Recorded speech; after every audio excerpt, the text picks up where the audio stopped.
you want to sew more projects this year, let's turn your sewing room chaos into creativity with these 5 top tips to be organized and productive in your sewing room. My name's Stacey and I'm so glad you're here. Let me tell you what the first tip is.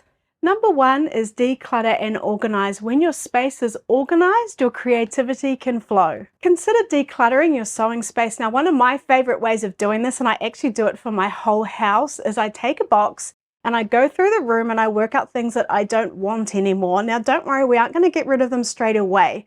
What I would suggest to do is write on that box, quilting tools I no longer need. Then you're going to pop them away, let's say in your garage, and if you don't go looking for them or needing them in, let's say, 6 to 12 months, well, then you're free to pass them on to friends, maybe take them to your quilt guild to give away or donate.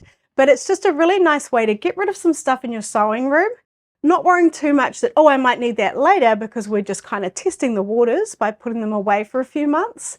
But it does help to have the least amount of stuff in your sewing room so you've got more room to be creative.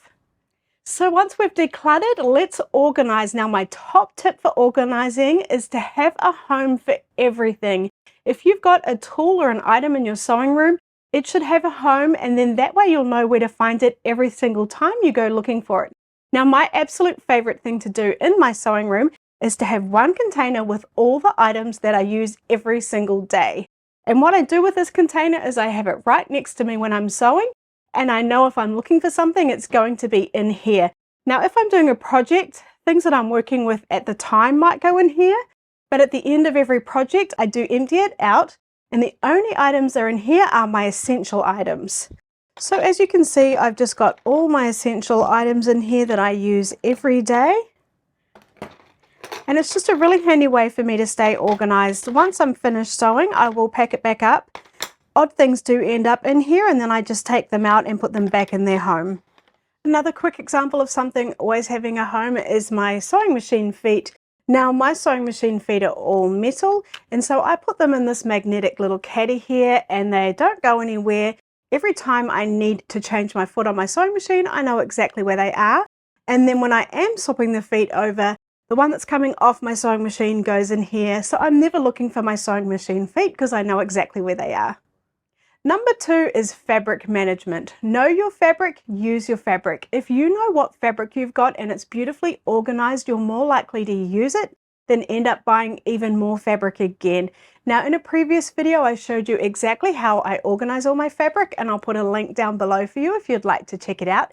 But you can just take a sneaky peek with me now. Now, these containers I got from Target, I adore them. Now, I put my half yards in here, all folded and stacked vertically, and I can really easily see what I have. And for my smaller pieces or my newer pieces, I stack them in here. And these are all my favorite pieces right now that I hope to use pretty soon. Now, my top tip for fabric organization, and I know that I always say that, but this is actually a new tip to me, because I just came up with this idea and it is a lifesaver. I basically have this container. You can see it's got this nice open part here. It sits on my shelves, and I can just throw in there any fabric I've pulled out to use for a project or pulled out to audition for a project. So if I don't have time to put it away nicely right then and there, I have a way to get it off my workstation by just throwing it in here, knowing that when I get a chance, I'm going to refold and organize all this and put it back in my containers. It's just a really nice way to keep my area nice and clean, knowing that I've got a place to put fabrics before I put it away nicely. Number 3 is project management. Now, if you know what projects you've got and haven't finished, it's really useful to know what they are to be more productive and actually get them done. Now, we all have UFOs, and if you don't know what that means, it means unfinished objects, and it's kind of like a little bit touchy to talk about them because we all have them and we don't want them. We start a project so excited that we're going to finish it, but you know, new ones come up, things happen, they get pushed aside, and we forget about them. So what I've done is I've come up with this really neat little free printable for you. It looks like this. So there's an index page. You can write down all the projects you've started. And then there's another page where if you'd like to, you can write what each individual project is. Now, if you scan the QR code with your camera, it will come up and you can sign up to get a free copy of that, or I'll put a link down below for you. But the idea of having a project planner is that you know what projects you've started, So hopefully you can circle back round to finish them. Now, it's a really good idea to have a system for your projects, and I really love these boxes. They're from Michaels. They're plastic and they're really deceiving with how much you can fit in them. I found they can pretty much fit everything in that I need for one project. They retail for $10, but you can often pick them up for 50 or even 60% off. And then what I'll do is I'll put everything in here for one project. And oh my gosh, sometimes it's not fun to go through them because then it's like, oh boy, these are sewing patterns that I was meant to make for my niece's daughter, and you know how quickly children grow up. I better hurry up and get onto that. I should have had a project list that I could have checked and known, hey, you've got kids' clothes to be sewing. Number 4 is workflow setup. Now, minutes saved in your sewing room can be hours worth of sewing time over the year. So just have a think about where you've got things placed, and is that costing you time to get up and go do something? Can you make it more streamlined and easy for yourself? For example, you might like to set up a little pressing station, and if you don't have room for a whole ironing board, you could get a little pressing mat, make sure there's something underneath it so we don't score the surface underneath, and just have a little pressing area just to save you that bit of time. Another thing that I find helps streamline my workstation is I don't have anything unnecessary around.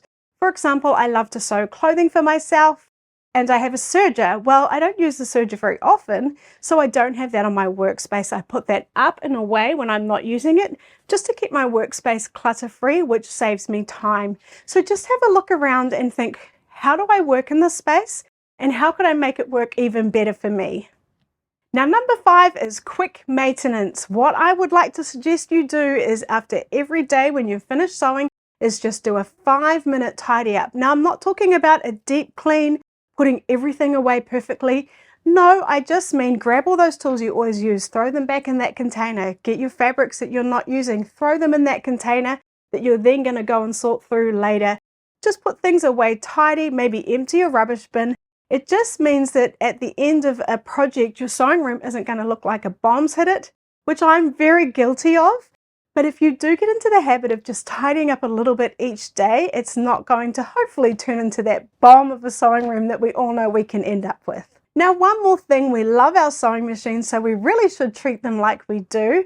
It's a great idea once a week just to give your sewing machine a quick clean, open it up, get rid of all the lint. If you need to oil your machine, oil it if it needs an oil.